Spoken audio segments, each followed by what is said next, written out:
Hi everyone, this is Manisha Marwaha और आज हम बात करने वाले हैं अक्टूबर से कैसे पढ़ें। तो बहुत सारे बच्चों के इस टॉपिक पे था कि दी हम किस तरह से अक्टूबर से पढ़ना शुरू करें। हमें डर लग रहा है, इतना सारा टाइम हमारा बर्बाद हो गया, मैं कैसे पढूं, समझ नहीं आ रही चीज़ें। पढ़ने बैठते तो हैं, बुक भी खोलते हैं, लेकिन ध्यान भटक जाता है, मन टिकता नहीं है एक जगह पे, पढ़ाई में मज़ा नहीं आ रहा और कहीं ना कहीं हमें डर लग रहा है कि मैं कैसे करूं। बाकी बच्चे मेरे से आगे निकल गए, क्या मेरे से हो पाएगा, क्या मेरे 90% आ पाएंगे, क्या मैंने अगर 95 सोचे उतने आ जाएंगे। देखो, सब कुछ हो जाएगा अगर तुम एक्चुअल में करना चाहते हो, ठीक है, और हमें एक्चुअल में करना है, ठीक है। तो हमें ना, जो हमारे घर वाले या कभी दोस्त हमारी इंसल्ट करते हैं ना मजाक मजाक में, यार तेरी बस की नहीं है, तेरे से नहीं होना ये, तू रहने दे, या फिर घर से ताने मिलते हैं, तुम हो निकम्मे, तुमने यही रहना है, ठीक है, अगर नहीं पढ़ोगे ना फिर मजदूरी करना, फिर जाना सुबह सुबह निकलना घर से बाहर, कुछ नहीं होगा। लड़कियों को बहुत बार ताना मिलता है, पढ़ाई नहीं करोगे ना तो फिर यही झाड़ू पोछा बर्तन, यही घर के काम करना। तो ये जो चीज़ें हैं ना, इन सबको अपने अंदर समा लेना है, ठीक है जी। जितने भी इमोशनल इंसल्ट्स हैं ना, ये आपको बहुत हेल्प करती है आगे बढ़ने के लिए, और आपको एक बस रीज़न चाहिए होता है कि भाई वाई आई एम स्टडिंग, मुझे क्यों पढ़ना है। कई बच्चों की फैमिली बैकग्राउंड बहुत ज़्यादा पुअर हो सकती है, इतना पैसा नहीं होता, फिर भी पेरेंट्स आपके लिए कर रहे हैं ना मेहनत, तो उनकी मेहनत की तरफ देखो यार, तुम्हारे पापा सुबह उठ के काम पे जा रहे हैं, तुम्हारी मम्मी मेहनत कर रही है, तुम्हारे लिए खाना बना रही है, तुम्हारे पापा सुबह से जाके शाम को घर आते हैं और सिर्फ चैन की नींद सोने के बाद फिर वापस सुबह चले जाते हैं। तो उस मेहनत को देख के क्यों नहीं मन करेगा तुम्हारा अंदर से पढ़ने का। You will study, okay. Video आगे शुरू करने से पहले मुझे आपको बताना है, अनअकैडमी लेकर आ रहा है इंडियाज़ लार्जेस्ट स्कॉलरशिप एग्जामिनेशन। तो इसको देने के बाद आपको चांस मिल सकता है 100% स्कॉलरशिप जीतने का, यूरोस्पेस सेंटर जाने का। तो पहले देख लेते हैं कि भाई कौन कौन से बच्चे एलिजिबल हैं। तो हमारे क्लास 9th to 12th सारे बच्चे एलिजिबल हैं। आप बोर्ड एग्जाम स्टूडेंट है, IIT JEE स्टूडेंट है, नीट UG स्टूडेंट है, या फिर ड्रॉपर है। इनफैक्ट अगर आप क्लास 11th और 12th ह्यूमैनिटीज़ और कॉमर्स वाले स्टूडेंट हैं तब भी आप ये एग्जाम दे सकते हैं। सब्जेक्ट्स हमको कौन कौन से आ रहे होंगे, तो आपको साइंस के सारे सब्जेक्ट होंगे, बायोलॉजी, मैथ्स, फिजिक्स, केमिस्ट्री, और साथ ही साथ में मेंटल एबिलिटी के क्वेश्चंस देखने को मिल जाएंगे। 50 या 60 क्वेश्चंस आ रहे होंगे डिपेंडिंग अपॉन योर कैटेगरी। और ये जो एग्जाम है ये पैन इंडिया हो रहा है, तो मतलब पूरे इंडिया से बच्चे दे रहे होंगे, ऑफलाइन ऑनलाइन दोनों मोड में है।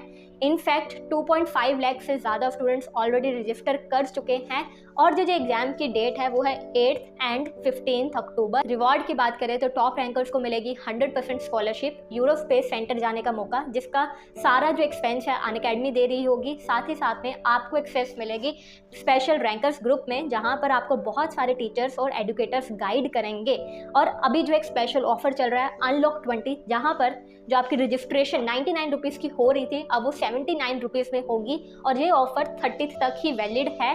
तो आप मेरा कोड यूज़ कर सकते हैं मनीषा10, और जल्दी से जाके आप रजिस्ट्रेशन कर सकते हैं। लिंक जो है आपको डिस्क्रिप्शन बॉक्स में मिल जाएगा। तो चलो अब बात करते हैं कि हमें पढ़ना किस तरह से है। सबसे पहले तो आपका माइंडसेट स्ट्रांग होना चाहिए, मेंटालिटी अपनी स्ट्रांग रखो। ये हाफ ईयरली के मार्क्स से डरो मत कि भाई मेरे मार्क्स कम आ गए, कोई बात नहीं, वो एक ही टेस्ट था, ठीक है, अभी और बहुत होने हैं, अभी मेन बाकी है, ओके। तो उस चीज़ को लेके मायूस मत हो, अपने मन में कभी हार मत माना करो। जो बंदा मन से हार नहीं मानता ना वो हमेशा जीत लेता है। तो मन में ठान के रखो मैंने करना है, तो तुम कर लोगे, ठीक है। जो बंदा मन से नहीं कभी हारता ना वो हमेशा बाजी मार जाता है। तो अपने मन में बैठा के रखो यार मुझे करना है, क्यों नहीं होगा, करना है, यही तो मेरी लाइफ है। अभी मुझे ना ही काम पर जाना है, ना ही मुझे रोटियां पकानी, कोई और तो काम है ही नहीं, मुझे यही करना है। और एक मेन रीज़न होता है हम बार बार क्यों भटक जाते हैं, क्योंकि हमें क्लैरिटी ही नहीं होती कि मुझे क्यों करना है, मुझे क्या बनना है, मेरा क्या टारगेट है, मुझे कितने नंबर लेकर आने हैं, मुझे कितने चैप्टर्स कंप्लीट करने हैं। हमें क्लैरिटी ही नहीं है कि मुझे करना क्या है एक्चुअल में। या तो हम ओवर प्लानिंग कर रहे होते हैं, या तो हमें कुछ सुध बुध होती ही नहीं कि हमें बस अपनी दुनिया में खोए होते हैं। आपको पता है आपको क्या बनना है। अगर तुम चाहते हो कि मैं अपने आप को इस तरह के इंसान में देखता हूँ, ऐसे इंसान में देखता हूँ जो अच्छे नंबर लेकर आ रहा है, 90% लेकर आ रहा है, तो वो इंसान क्या करेगा। वो इंसान बैठ के फ़ोन थोड़ा ना चलाएगा, वो इंसान बैठ के टीवी थोड़ा ना देखेगा, वो इंसान मेहनत करेगा। तो अपने दिमाग में क्लैरिटी लेकर आओ कि मुझे करना क्या है। जब तक आपके गोल्स क्लियर नहीं होंगे, आपको पता नहीं होगा कि मुझे क्या चाहिए लाइफ में, तो आपको पता ही नहीं है कि मुझे किधर टाइम लगाना, किधर नहीं टाइम लगाना। फिर कभी सोशल मीडिया तुम्हारा टाइम ले जाएगा, कभी तुम्हारे दोस्त का फ़ोन आ जाएगा, वो तुम्हारा टाइम ले जाएगा। तो अपने टाइम की वैल्यू करोगे तुम तभी जब तुम्हें क्लैरिटी होगी। अब बात करते हैं कि आपको करना क्या है, जिससे हम जो है ना अपना सिलेबस कंप्लीट करेंगे, जल्दी से अपनी पढ़ाई को पावर अप करेंगे। सबसे पहले तो दिमाग से ये चीज़ निकाल दो कि मैं पीछे चल रहा हूँ बाकी स्टूडेंट से, कोई बात नहीं, ठीक है। वो तुम्हारा एक सोचने का नज़रिया है कि मैं पीछे रह गई हूँ, ऐसे मत सोचो, ठीक है। तुम ये सोचो कि मुझे इतना ही लिमिटेड टाइम मिला है, मुझे इतने में कंप्लीट करना है। बच्चे तो जो काफ़ी ऐसे बच्चे होते हैं जो एंड मोमेंट पे भी सच्चे दिल से अगर मेहनत करते हैं ना तो कर लेते हैं। तुम्हारे पास तो अभी फिर भी बहुत टाइम है, अक्टूबर है, नवंबर है, आराम से कर लोगे। इस चीज़ पे फोकस करो कि करना क्या है एक्चुअल में आपको। तो सबसे पहले तो भाई आपको जो स्टडी करनी है, डेली करनी है, मन लगा के करनी है, सेल्फ स्टडी करनी है, ठीक है। 2 से 3 घंटे प्रतिदिन दो। अगर आप कर रहे हो कि यार एक दिन 7 घंटे पढ़ लिया, फिर अगले दिन भाई अपने आप में प्राउड फील कर रहे हो, फिर नहीं पढ़ रहे, वही सबसे बड़ी गलती है। तुम चाहे वो 7 घंटे मत पढ़ो, बट रेगुलर मेंटेन करो 3 घंटा, ठीक है, या 2 घंटा। ये रेगुलरिटी तुम्हें आगे लेकर जाएगी। कभी एक दिन में हम साइकिल चलाना नहीं सीखते, कभी एक दिन में रोटी बनानी नहीं आती, रोज करते हैं ना हम काम, तो फिर आता है। इसी तरह से जब रेगुलर पढ़ोगे मन भी टिक जाएगा, सब कुछ हो जाएगा। फिर आता है रिटन, लिख लिख के करो। उन बच्चों के लिए जिनको चीज़ें भूल जाती हैं, आप डेरिवेशंस पढ़ रहे हो, आप ऑर्गेनिक केमिस्ट्री सॉल्व कर रहे हो, आप चार्जेस वाला चैप्टर, कैपेसिटेंस वाला चैप्टर कर रहे हो, लिख लिख कर करो। अगर आपको डेरिवेशंस याद नहीं होती, लिखो। अगर आपको ऑर्गेनिक केमिस्ट्री के फॉर्मूलाज याद नहीं होते, लिखो। लिखने से मत भागा करो। जितना आप लिखोगे ना, जितना आप प्रैक्टिस करोगे, देयर इज नथिंग एल्स जो आपको आगे लेकर जाएगा। तो लिखा करो, लिखने से आपका फोकस आता है। जब हम सिर्फ देख रहे होते हैं ना तो दिमाग में पीछे कुछ ना कुछ चल रहा होता है, लेकिन जब हम लिखते हैं ना तो आपका दिमाग एक समय 2 काम नहीं कर सकता। आप लिख रहे हो, आप वहाँ से देख रहे हो, पढ़ रहे हो, लिख रहे हो, तो दिमाग पीछे नहीं बोल पाएगा। फिर रिवीजन करनी है। रिवीजन को बिल्कुल भी इग्नोर नहीं करना।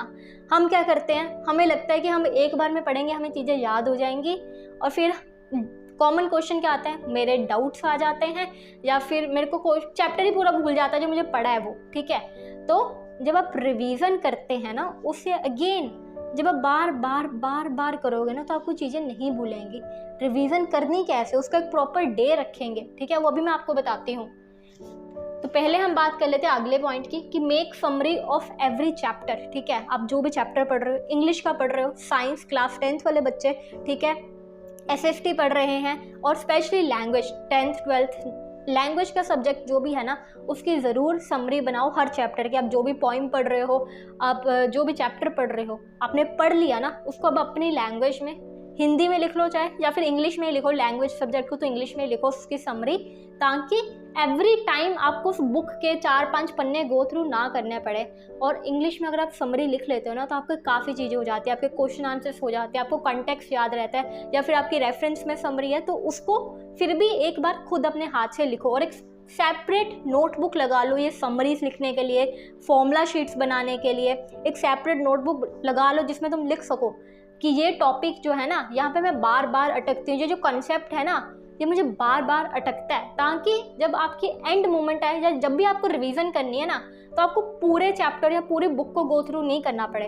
आप बार बार इन्हीं जो ये आपकी चीज़ें हैं, जो आपकी वीक हैं, जिस पर आप बार बार अटकते हो, जिस पर आप बार बार गलती करते हो, कुछ होते हैं ना ऐसे न्यूमेरिकल्स कि मतलब जितना मर्जी कर लो फिर भी उसी स्टेप पर आके वो साइन इधर उधर हो जाता है या कुछ तो गड़बड़ हो जाती है। तो वो चीज़ आप उस नोटबुक में लिखो जो आपको और स्ट्रॉन्ग बनाएगा, राइट। अब करना कैसे है, तो सबसे पहले तो भाई हमको सिंपल सा अपना पेपर ले लो, ठीक है, एनालाइज करो तुम अभी स्टैंड कहाँ करते हो।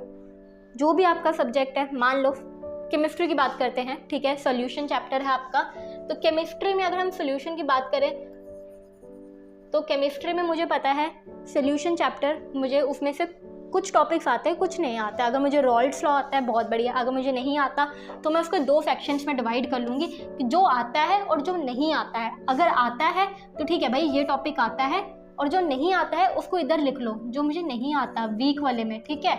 फिर जो आता है इस तरफ, इसी तरह से आप हर चैप्टर में कर सकते हो, हर सब्जेक्ट में कर सकते हो। अगर मुझे केमिस्ट्री में, ठीक है, सोल्यूशन वाला चैप्टर आता है, सरफेस केमिस्ट्री आती है, मुझे इलेक्ट्रोकेमिस्ट्री नहीं आती, मुझे उसमें नॉर्नेफ्ट इक्वेशन के न्यूमेरिकल्स नहीं सॉल्व हो रहे, तो वो मेरा इधर जाएगा कि भाई इलेक्ट्रोकेमिस्ट्री मेरी बहुत वीक है, ऑर्गेनिक्स में अल्कोहल फिनॉल बहुत वीक है, हेलोएल्केन्स नहीं हो रहा, तो वो जाएगा इधर। ठीक है, एक बाइफर्केशन कर लो कि क्या आता है और क्या नहीं आता है। एक बार आपको ये पता लग गया कि ये आता है, ये आता है, ये आता है, ये नहीं आता, ये नहीं आता, ये नहीं आता, ओके। अब जब एक बार ये चीज़ पता लग गई तो अब हमको कहाँ आना है? अब हमें आना है अपने चार्ट पे। ठीक है, जो हमारा अक्टूबर का मंथ है ना, उस पे आएंगे अब हम मेंशन करेंगे कि भाई 1 को मुझे क्या करना है। 1 को सैटरडे है, ठीक है, सैटरडे है तो मतलब 1 अक्टूबर को मैं सैटरडे की रात लगाऊंगा, इलेक्ट्रोकेमिस्ट्री उठाऊंगी, वही करेंगे हम। ठीक है, क्योंकि वो मुझे नहीं आती। फिर अगर मैं इलेक्ट्रोकेमिस्ट्री करी तो ऑब्वियसली एक सब्जेक्ट तो हम करने से नहीं रहे, है ना, साथ में दूसरा सब्जेक्ट कंबाइन कर लेंगे। दूसरा सब्जेक्ट आप इंग्लिश ले सकते हो, ईजी वाला, ठीक है, एज ए ब्रेक थोड़ा सा इंग्लिश पढ़ लेते हैं, नहीं तो जो भी आपका ऑप्शनल आप उसको ले सकते हो। साथ में हम उठा लेंगे मैथ्स, क्योंकि 12th का मैथ्स बहुत ईजी, मतलब एज कम्पेयर टू 10th काफ़ी ईजी है। ठीक है, मैथ्स इंटरेस्टिंग लगता है और टफ भी नहीं लगता, तो उसके बाद हम मैथ्स कर लेंगे। ठीक है, इसी तरह से आपको एवरी डे के लिए प्लान करना है। आप ऐसे रख लो कि ठीक है, मंडे वेडनेसडे फ्राइडे, इस 3 दिन हम केमिस्ट्री करेंगे, केमिस्ट्री और मैथ्स करेंगे। फिर जो हमारे ट्यूसडे, थर्सडे और सैटरडे वाले डेज होंगे, इस दिन हम अपना करेंगे फिजिक्स के साथ मैथ्स। ठीक है, ऑल्टरनेटिव डेज पे हो जाएंगे आपके पास, तो आपके डेज भी डिसाइड हो गए और आपको टारगेट तो यहीं से पता लग जाएगा कि भाई मेरे कौन से वीक सब्जेक्ट हैं जिस पे मुझे वीक टॉपिक्स पे फोकस करना है कि नहीं करना। ये चीज़ समझ लग गई होगी कि हमें करना कैसे है। ओके, ऑल्टरनेटिव डेज वाला भी समझ आ गया। अब बात कर लेते हैं भाई, हमें एनालाइज करना है।